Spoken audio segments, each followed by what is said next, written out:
Welcome to the Quentin Moore Podcast. Swoops under you and catches you, takes you back up, puts you back on the nest, and Mama looks at you and says, "No, we got to do that again." Wonder how many times the people have just fallen and fallen and fallen, kept falling, because they just don't quite understand how. Just spread your wings. You were born to fly. Are you getting this? Eagles, they build these houses and they share identity with their children, and they give them pushes when they need pushes, and they understand this supernatural thing that takes place while Daddy is protecting them. And the other thing about eagles is that they daily clean themselves. Every 24 hours, an eagle has to take its beak and pick the dust off of its life. The daily habits of an eagle, or you cannot fly. You'll get so heavy and stuck in that you cannot fly. So their daily prayer and meditation, their daily cleansing of themselves. How many want to fly like an eagle? You might have to take care of your home. You might have to give identity to your children. You might have to fly faster than they fall. I'm going to tell you, I've raised a few children, and I get irritated with parents go, "Well, they're on their own now." Oh, well, I'll keep going. The other thing that eagles have, there's 10 things I've got. The 8th thing eagles have 3 sets of eyelids. Eagles can see for about 10 miles, but they have 3 sets of eyelids. It's one of the most amazing things I've ever read about. They have a set of eyelids that close, that protects the eye from flying debris. They have another set of eyelids that close, and it's like having a magnifying glass or telescope, and they can see for huge distances. But they have something that closes from side to side, and when they close it can look straight into the sun.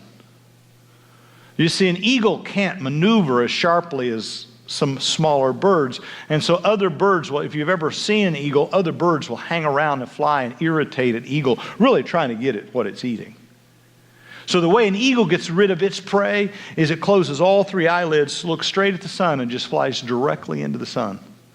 Because guess what will happen to a crow if he tries to fly directly into the sun? He'll kill himself. Did you understand that the greatest protection that a Christian has is just to go higher? The greatest protection that a Christian has is not to try to outmaneuver that which is trying to attack it, but just go higher by closing its eyes and having vision and flying straight towards the sun. It's true for you. Instead of arguing with those crows and those turkeys and those gobblers and all those sparrows, why don't you just put your eyes on him and just fly closer to him? Because when you do.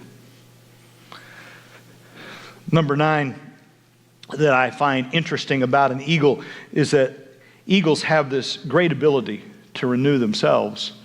And the way they renew themselves is, number 1, their mate has been with them all their lives. And about every 8 to 10 years, an eagle will go find a cave. And it'll find a cave near a waterfall.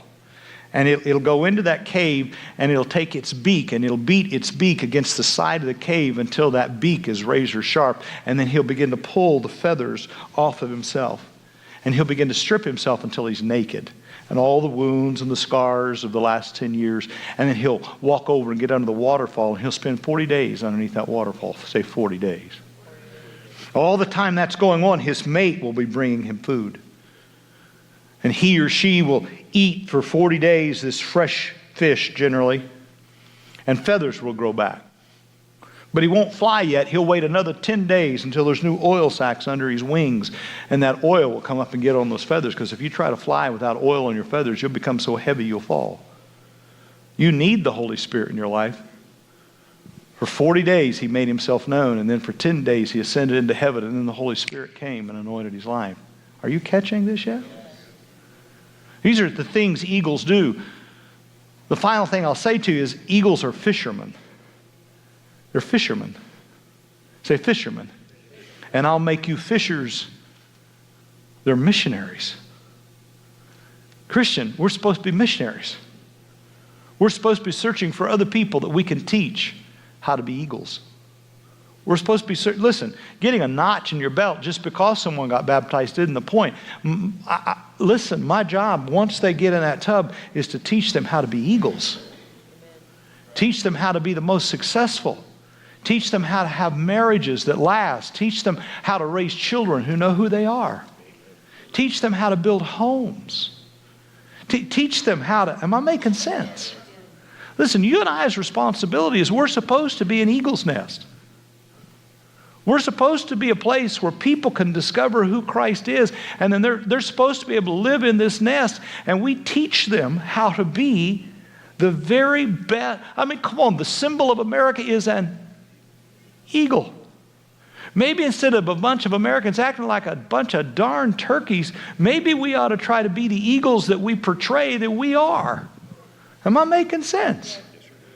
Instead of gobbling and chipping, and maybe we ought to create in America an atmosphere where if you're here, we're going to teach you who you are and how to be and how to live and how.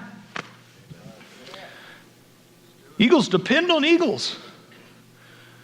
Maybe the church is supposed to recover what it means. Those that wait upon the Lord shall increase their strength, renew it. And they shall rise up, mount up on the wings of an eagle, and they'll run and not grow weary. They'll walk and not faint. Maybe that's what we ought to be telling people what it means to be a Christian is. Maybe that's the story that of course, you have to be able to read the book and catch the metaphors. I'm going to close. I'm not bad. Psalm 103, verse 5. Who satisfies your mouth with good things, so that you find that your youth is renewed like the eagles. One of the things I realize is that the primary way that an eagle renews its strength is that it beats its beak against the side of that cave until it has a new beak. Every once in a while, I want to look at somebody and say, you need to go home and beat those lips against the side of your house. I'm serious. You need to go home and just take soap. You need to change what comes out your mouth. Because he said he'll satisfy your life and renew your strength by the good things in your mouth. In other words, blessing and cursing should not come out of the same mouth. In other words, life and death is on the power of the tongue. That if he created the world with his words, he recreates, renews the world with his words. That one of the ways that I would suggest that we today, one of the positive things that we could do today, is that we could renew our conversations. We could let our conversations be life-giving. We could let our conversations about ourselves be complimentary. We could appreciate ourselves to the degree that we would compliment ourselves. We could appreciate ourselves to the degree that we'd stop putting ourselves down and calling it humility. That we would use our words to renew our mind. We would use our words to renew one another. We would use our words to increase strength. Am I making sense? That one of the things you could do just as you walk out here is that understand that eagles always clean up their own mouth. That eagles always take responsibility. And that with that new beak removes those things from its life that it knows it needs to renew. Simple word, right? Simple message. You all knew this. Let me give you 10 words that'll change your life. 10 words. It's Romans chapter 8, verse 31. It's 10 words. Change your life. If God be for us, who can be against us? 10 words. It'll change your life this week. Romans 8:31. If God be for us, who can be against us? Just put that on your lips. If God be for us, who can be against us? Right in the same chapter, there's 15 words that could take you to another level. Same chapter. Verse 28. And we know that all things work together for the good of them that love the Lord. Now, I've just given you 25 words. 10. If God be for us, who can be against us? 15. And we know that all things work together for the good of those that love the Lord. I've just given you 2 phrases. 10 words and 15. Surely you can memorize 2 phrases of 10. Anybody in?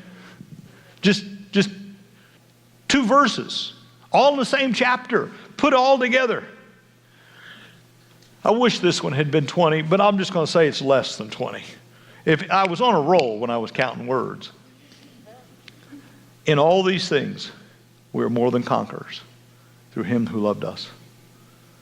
I want to suggest to you that in Romans chapter 8, there are about 3 sentences that if you learned them, they will alter your life. There are 3 sentences that would, I believe, open up the reality of you soaring like an eagle. I'm just suggesting that this might supernaturally change your world. If I were you, I'd put them on my phone. If I were you, I'd put them on the mirror. If I were you, I'd make a sticky note and put it on my car. If I were you, I'd write it on my hand if I had to. But I would memorize these 3 sentences. And I believe with all my heart, if you'll begin to confess them, that you'll mount up on wings of eagles. Father, I thank you this morning that you paint such beautiful imagery within creation. I thank you that, Father, even if we couldn't read, we could look. That even if we couldn't read, we could look at what you've done and know who you are. I pray this morning that our eyes would be open to see you in everything you've created. That everything you've created would reveal who you are to us. The relationships that are surrounding us, the world in which we live, the rain that falls and renews the earth and turns her green again. Lord, may we see the icon of your reality. And may your Spirit fill and flood our lives, that we might rise above the things of this world and soar like eagles. In Jesus' name. Thanks for listening to this episode of the Quentin Moore Podcast. You can connect with Quentin online at quentinmoore.com or on social media using @BishopQuentin.